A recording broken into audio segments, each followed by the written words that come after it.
What's going on, guys, and welcome to Jons Rant number 8. This is the first Jons Rant of 2015, and today me and my co-host Caesar will be talking the Raw Fallout. So, without further ado, before we get into the rant, let me throw out my usual disclaimer by saying, if you're not 18 years of age or older, this rant is not for you. There could be profanity and harsh language somewhere in this recording. So if you're not 18 years or older, this rant is not for you. As always, joining me all the way from California, Cali. Give it up for my co-host, Caesar. What's going on, man? Let's rock and roll. Brand new year, man. 2015, the first official rant of the brand new year. This is number 8. Now, I did send a tweet out the other day saying that Jons Rant wouldn't officially return until next week, but I couldn't contain myself, Caesar. I couldn't contain myself. I couldn't wait until next week for another rant. So I figured, why not do one this week? I'm sorry, you guys. This rant is not falling on a Monday like Jons Rant usually fall on. I apologize for that. But I do have a special rant for next week. Jesse will be joining me on Jons Rant next week with myself and Caesar. So make sure you guys are here next Monday. It will be myself, Caesar, and Jesse on Jons Rant next week. Not sure what we're talking about at this point, but it should be a good show nonetheless. Now, last night, Monday Night Raw. Last night was what? January the 5th. So we're talking about January 5th, 2015 edition of Monday Night Raw. Caesar, what are your thoughts for the beginning of how Raw opened up? I was like, what the fuck is happening? I mean, I do have the WWE app on my cell phone, on my iPhone to be exact. I do have the WWE app. And, you know, they did tweet me some stuff that was pertaining to Monday Night Raw. And, yeah, I kind of missed the first opening credits of Raw. I guess a lot of people were saying that Raw actually opened up with the Raw theme song and Pyro last night in a Corporate Christie, Texas. And, dude, that's kind of a shocker because we never had an opening on Raw in almost a year. We're actually with the Pyro too. So that was kind of cool. I guess on-site reports are saying that Raw did sell out last night in Texas. So shouts out to everyone out there in Texas that actually attended Monday Night Raw last night. But yeah, I did miss the opening credits of Raw because me and Caesar were actually playing 2K14 online last night. So we were kicking ass like we always do. And yeah, I kind of missed the opening credits of Raw, but that's cool because I didn't miss the whole show entirely. But my thoughts of them opening the show with the whole locker room in the middle of the ring, that was no surprise to me because, you know, the Authority is back. They're back, taking control, pushing the superstars around in the E. And like I said, that was no shock to me that they had all these superstars in the middle of the ring. But what did kind of shock me was last night when Triple H said that Dolph Ziggler would defend the championship, which, Caesar, me and you talked about this last week. I told you this week on Raw, Dolph will probably be defending that championship and he probably would not leave Raw as champion. We talked about this last week. And the opponent I had in mind was actually Luke Harper because, I mean, no one else came across my mind until it dawned on me when Triple H made the match last night as the kickoff to Raw with Bad News Barrett. And which is true. Bad News Barrett never lost the Intercontinental Championship. He had to relinquish it due to an injury. So, I mean, that was kind of a shocker and it wasn't in his own. But the match was good. It pissed me off that Kane came out there after Ziggler basically scored the win to retain the IC title. And then they decided they wanted to make it a 2 out of 3 falls match, which I thought it was total bullshit. Caesar, what did you think of that, man? I wasn't expecting that, but then I was like, that's typical from WWE. I mean, I have to give Dolph Ziggler props, man. since Dolph won that Intercontinental Championship, he's been nothing but a fighting champion. And I mean, no matter the deck of cards stacked against him, Dolph Ziggler always found that winning edge to get that win. And you know, last night it was nothing different. He gave Bad News Barrett his all. Was Ziggler actually pumped up for 2 out of 3 falls match? No, because he went in this thing thinking, okay, it's a one fall or one submission that gonna end this thing, and he got the shock of his lifetime and something different. But nonetheless, the match ended. Bad News Barrett is a 5-time Intercontinental Champion. If you're following WWE on Twitter or Bad News Barrett, you know last night he tweeted out that he was a 5-time IC champion, dedicating it to Booker T, which was Booker T was a 5-time World Heavyweight Champion. So anyway, my hat's off to Bad News Barrett. It's a shame that things had to go down the way they did, that they made Dolph Ziggler lose the championship. But hey, I mean, this is WWE. You can't get everything you want in the E. Alright, we're going on down the line here. We might not cover everything that happened on Raw last night. Just let you guys know we might skip around just a little bit. I don't know. But what else? What else happened last night? The whole Adam Rose bullshit, man. Caesar, what's going on with Adam Rose, man? They should just drop that gimmick because he's a heel. Right. And the Exotic Express, like, being heel, that's weird.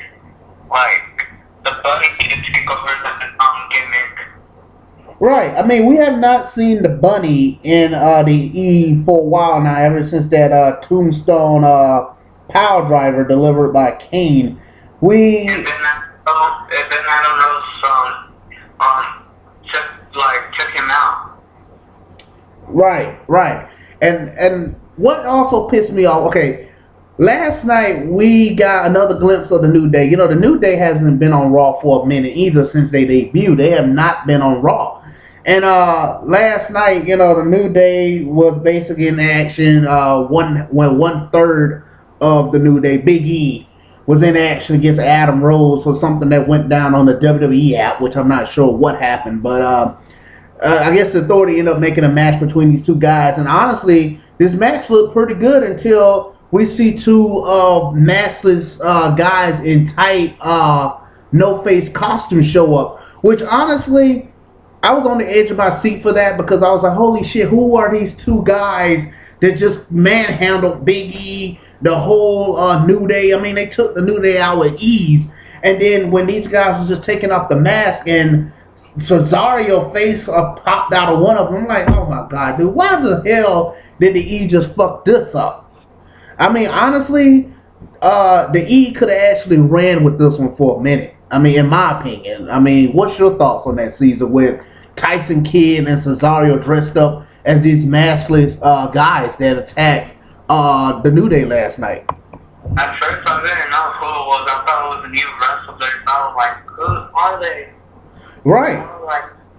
Right. They could have something good with this, and when they took off those, the first match, I was like, oh, they're gonna take the second one off, and they did. Yeah, and right, and I was like, are you fucking kidding me? You just dropped the ball on this shit, man?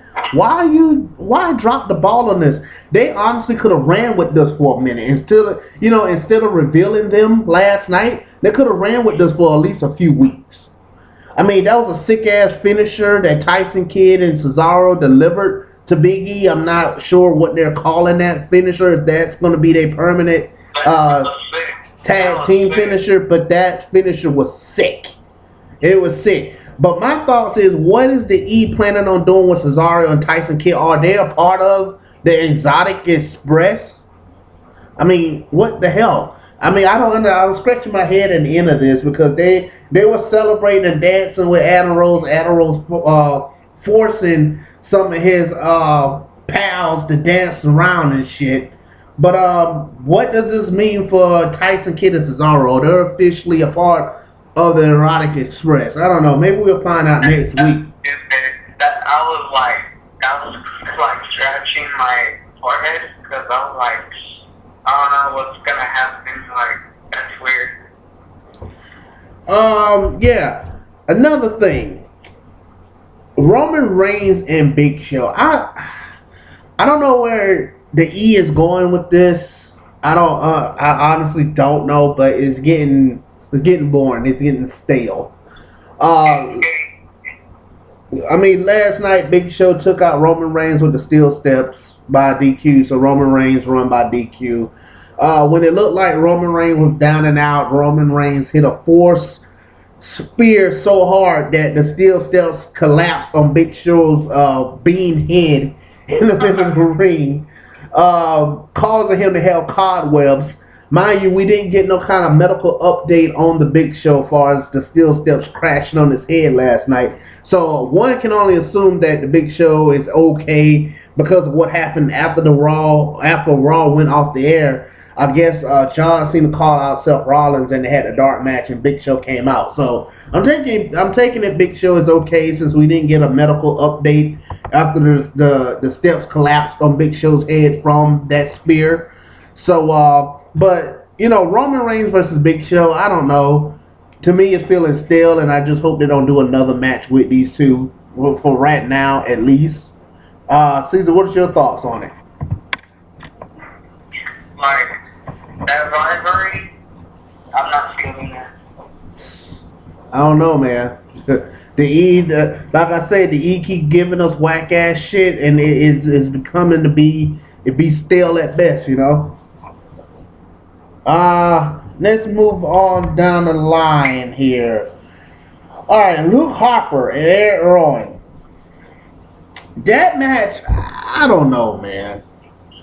I don't know. It's kind of like Kane versus Kane. You get what I'm saying?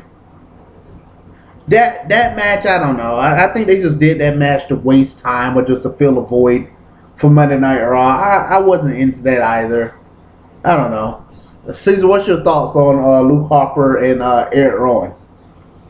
I thought that match could have been a great match if it wasn't for those stupid J&J security. Like, why make them referees? That's stupid.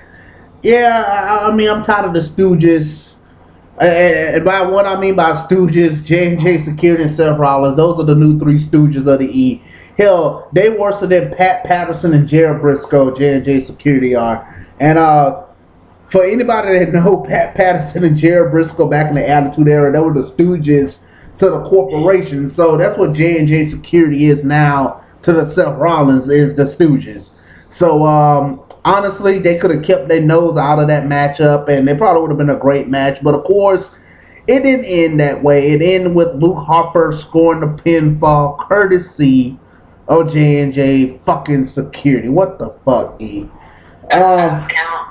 Right. What the fuck, man? What the hell? Alright. We're moving this thing along. I don't think this rant is going to be too long this week, but I just wanted to cover some of the bases of Monday Night Raw and give you guys our thoughts on Raw and hopefully see where next week Raws take us. But let's move this train along. Alright, the ambulance match. This match was what was touted as being the headline of Monday Night Raw last night. Dean Ambrose versus Bray Wyatt in a final encounter. This right here was the final match between Dean Ambrose, Bray Wyatt, and honestly, I don't know. Again, the match, I don't know. The match just felt like, I don't know, it felt stale. It didn't create no chemistry like at TLC. I guess because we don't see these guys so many times that they have not changed up their matches yet. And not only that, it's kind of like the outcome. We already knew what the outcome was going to be going into this thing. Now, there is a rumor online. Like I said, rumors are just what they are. They're rumors until they become true on television. But rumors are stating that the reason why Dean Ambrose has taken a loss to Bray Wyatt in every match they had thus far is because they want Bray Wyatt to look strong if he should have a shot at The Undertaker at WrestleMania 31. Now, you can take that with a grain of salt, but that's what the rumor mill is spreading. That's why Dean Ambrose has taken pretty much a loss to Bray almost in every encounter that they had thus far. To be honest with you, that's a poor man's excuse because even if Bray Wyatt does indeed face the Undertaker, if the Undertaker can go at WrestleMania 31, Bray Wyatt still could have lost a match or two against Dean Ambrose and still look good. I mean, come on. The guy is great on the promos. He's great on the mic. He makes you believe in Bray Wyatt. He makes you believe every word that he says. So honestly, that bullshit by Dean Ambrose losing every match to Bray Wyatt to make him look strong, possibly for a returning Undertaker, that's bullshit. Caesar, what is your thoughts on it? That's bullshit. It's gonna be 21 and 2. Right. I mean, hell, the Undertaker's not even strong. He lost his streak last year against Brock Lesnar, so what the fuck? What's left? Yeah, what's left for... Right, that's what I'm trying... That's exactly what I'm trying to put together out of all of this. What is left for the Undertaker to prove at WrestleMania? He has no streak. So basically, if Bray Wyatt beat him, oh well, Bray Wyatt beats the Undertaker at WrestleMania. I mean, I don't... It's very broken. Right. So honestly, like I said, you guys, don't get mad at me if that does not happen at WrestleMania 31. That's just a rumor that I heard. That's why Dean Ambrose has not lost a match yet against Bray Wyatt, because they want Bray possibly to look strong just in case the Undertaker shall return prior to WrestleMania, set these two guys up against each other. So like I said, don't be mad at me if that match does not take place, because I don't, like I said, rumors are what they are. They're just rumors. All right, let's move on. Now, oh my God. Damien Mizdow and The Miz, and of course Alicia Fox teamed up for an intergender 6-person tag match against the Usos and Naomi. Now, earlier that day in the backstage area, we saw Naomi get attacked by Alicia Fox, which I thought this would mean Naomi would not be a part of this match, but that wasn't the real reason that she was there. And I mean, the match to me was garbage. I mean, I'm a fan of the Usos, but that match was garbage. I mean, come on, man. I mean, they could have saved this match for either main event, SmackDown. Yeah, I mean, you basically wasted another segment that you could have done something else with. I mean, not saying that it's the Usos' fault and Damien Mizdow and The Miz's fault. And no, it's not their fault. It's the people who write this crap. Like I said, the match ended, I think, when Jimmy was distracted. He almost ran into Naomi on the apron. He stopped himself. Miz took advantage, rolled him up, grabbed a handful of Tyson, the schoolboy, and the match was over. So, with that being said, I want to say this means that somewhere down the line, Miz and Damien Mizdow gets another title shot because they pinned the tag team champions in a non-title match to begin with. I mean, Caesar, what are your thoughts on this match? I don't know. I hope that's when Mizdow turns on the Miz. Yeah, I hope so, because Damien Mizdow know the fans are with him and they're behind him, and the Miz know it too, and he can't stand it. And honestly, he can't stand it. You can see at the Slammies, he basically took Mizdow's Slammy award. So honestly, I said this back in 2014 in one of my rants. Y'all can check back in the rants for yourselves, but I actually can see Damien Mizdow turning on the Miz pretty soon. Who knows? It could happen at the Royal Rumble, because the Royal Rumble is an every man for himself situation. So I can possibly see it happening at the Royal Rumble, that Damien Mizdow put in his mind that the Miz is just using him. He doesn't give a damn about his well-being. He's just using him to get himself over. So we should see how this all shape up as we head towards the Royal Rumble and the road to WrestleMania begins at the Rumble. All right. Our last and final match of Monday Night Raw. It was supposed to be Ryback versus Seth Rollins, but Kane interrupted before the match could begin and said he's been forgetting a lot of stuff lately. And basically, it was now dubbed a handicap match with Kane and Rollins versus Ryback. Now, my opinion on this match, it was A-okay. I mean, honestly, like I said in a previous rant, I did not want to see Ryback versus Kane again. after that stupid chairs match they had. But I see WWE did a little tweaking and, gave Kane a tag team partner, Seth Rollins, which was a good addition to the match. Now, Ryback held his own for a while, and of course the numbers outdid Ryback in the end. But nonetheless, that was a pretty good match. It ended with Seth Rollins delivering 2 curb stomps to Kane. Seth Rollins delivered 2 curb stomps to Ryback to end the match. Caesar, what do you think of that handicap match? Did you like it or no? It was a okay match, but I didn't like it, but it was okay. Right. My thoughts on the same thing exactly. We can't forget about the crappy ass Ascension. I almost forgot about that match. See, I almost skipped them because that's how crappy they are. The Ascension base, huh? The Ascension. Yeah, dude. I mean, I honestly, you see, I almost forgot about them. Well, anyway, the crappy ass Ascension came out, cut a crappy ass promo how they were better than the Legion of Doom, better than Demolition. Basically, Booker T was filling in for Jerry Lawler, and basically Booker T said no, the Ascension would never be better than the Road Warriors, because if y'all remember, Harlem Heat actually took on the Road Warriors back in WCW.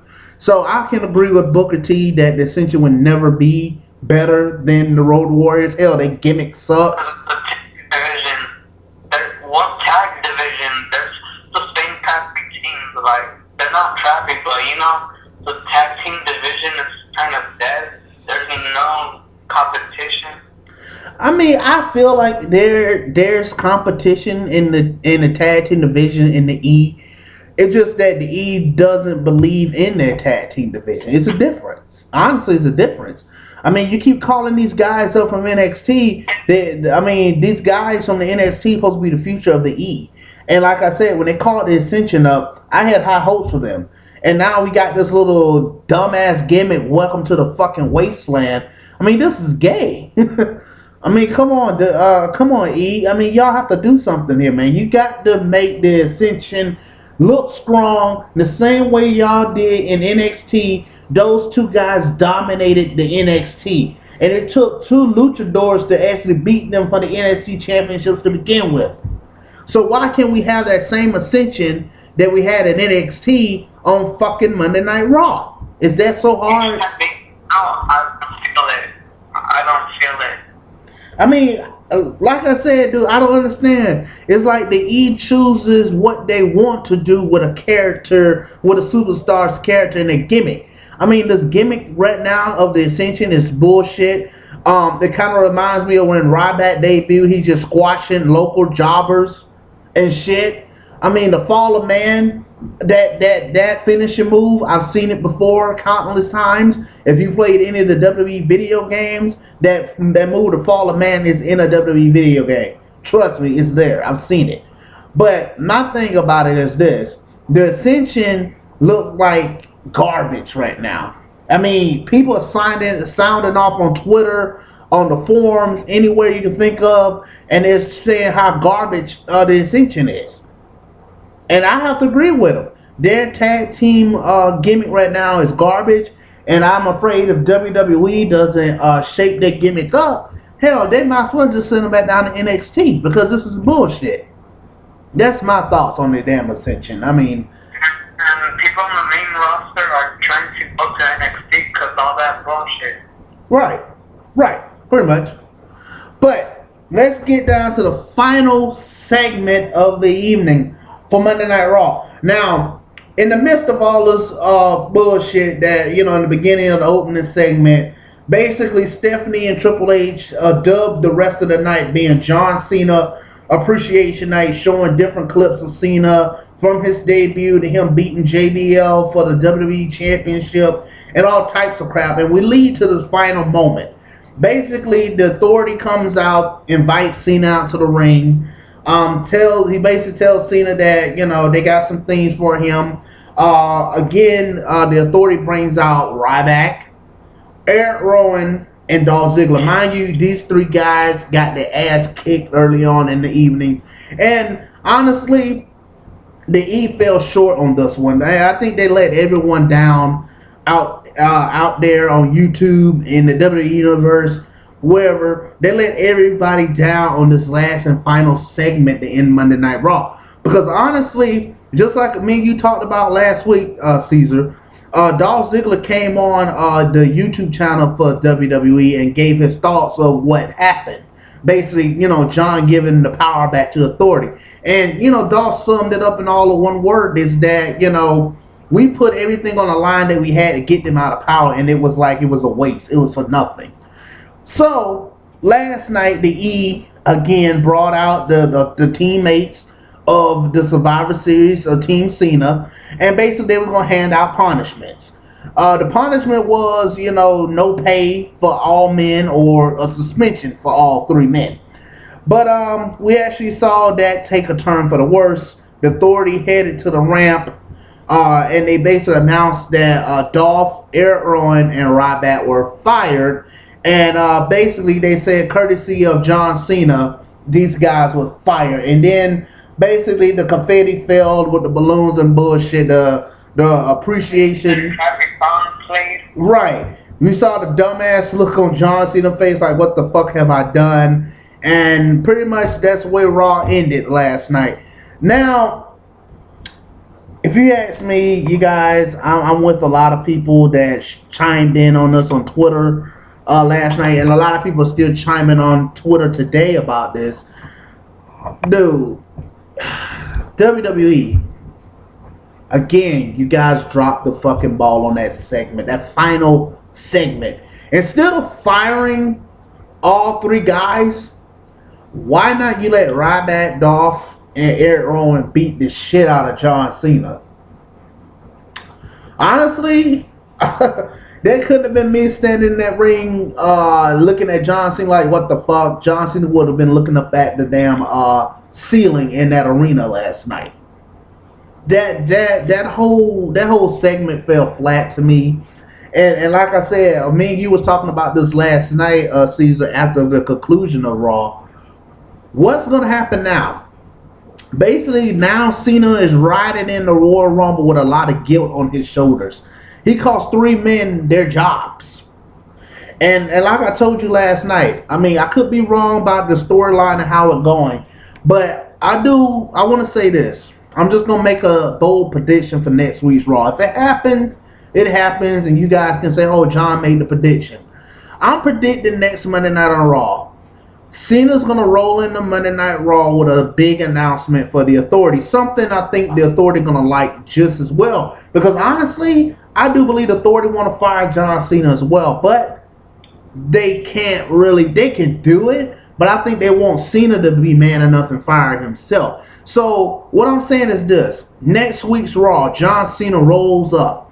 Challenge the Authority to this. There's already a triple threat main event at the Royal Rumble now for the World Heavyweight Championship.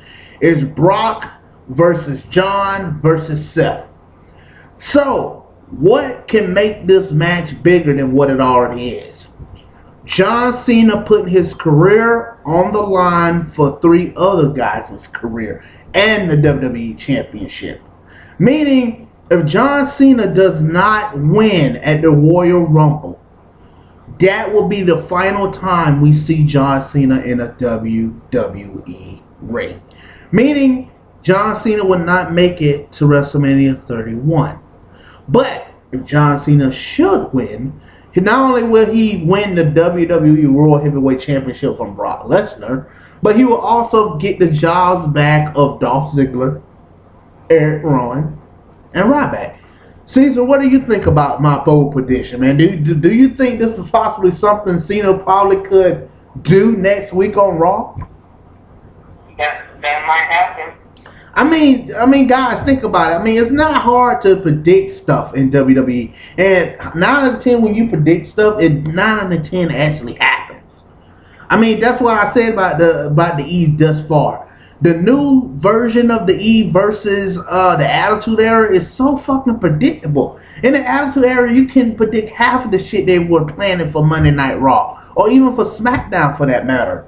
This new era of the E, man, it's fucking predictable. And what pisses me off, some fans, they too blind to see this shit. Like, they get bent out of shape when the bullshit actually happens. Oh my God, no, that couldn't have happened, dude. You're blind and you're naive because you know it's gonna happen. You just don't want to believe it. But then you get those same people that saw the shit last night that say, okay, I'm done watching Raw. I'm not watching Raw anymore. But those same people will be back again next week to see what happens. I mean, I'm not bashing WWE any kind of way. I'm not doing that. I've done that in the past and past rants. But whatever. It's WWE. It's wrestling. It's all script anyway. Either they're going to learn the first time or they're not going to learn. But like I said, the storylines are always recycled in WWE. Yeah, we don't see an abusive power authority figure before. We've seen it in John Laurinaitis. We've seen it in the corporation. It's been done countless and countless times again. But how will it be different this time around? Who knows? But you guys, this rant has been long enough. I just want to thank you guys so much for joining me and Caesar here for another rant. This is rant number 8. We have 2 more rants to go before we get, we have 1 more rant to go, my fault, till we get to number 10. And number 10, I'm not sure what's going to be yet. I mean, I want to do something big for number 10, not sure. But I'd like to thank you guys for joining me and Caesar for the rants. I've compiled together a playlist of all the rants thus far, including this one, that if you have not heard any of the past rants, I encourage you to go check them out. They're worth it. Some of them are funny. Some of them got a lot of profanity in them. Just go check them out at your leisure. Have fun with them. Share them. Invite your friends over to the Best of Both Worlds and subscribe to the channel today if you haven't. But speaking of subscribers, I'd like to thank everyone thus far for making my goal even stretch farther than what it was supposed to have been. It was supposed to have been 300. I'm past 300. Matter of fact, let's see if we can get to 400, 500 subscribers here in the Best of Both Worlds. You guys, I will appreciate it so much. Caesar, you've been with me since day 1 with the rant. So let's see what we can do this year in 2015. Let's see if we can get this YouTube channel, the Best of Both Worlds, up to 1,000 subs. It would be badass and it would be awesome if we can do it. And I know we can. I believe in you guys just like you guys believe in me to produce this content. But we should see. We're gonna have some fun with this one. Caesar, anything you want to add before we check out of here, man? Peace. Caesar said peace. Well, you guys, I'll catch you in another one. If you have not yet subscribed, please consider hitting that little red subscribe button. It will make everything great on this YouTube channel if you would do that. You guys, I have more content coming here in the near future. So stay tuned. Until then, I'll catch you guys in the next one. Peace.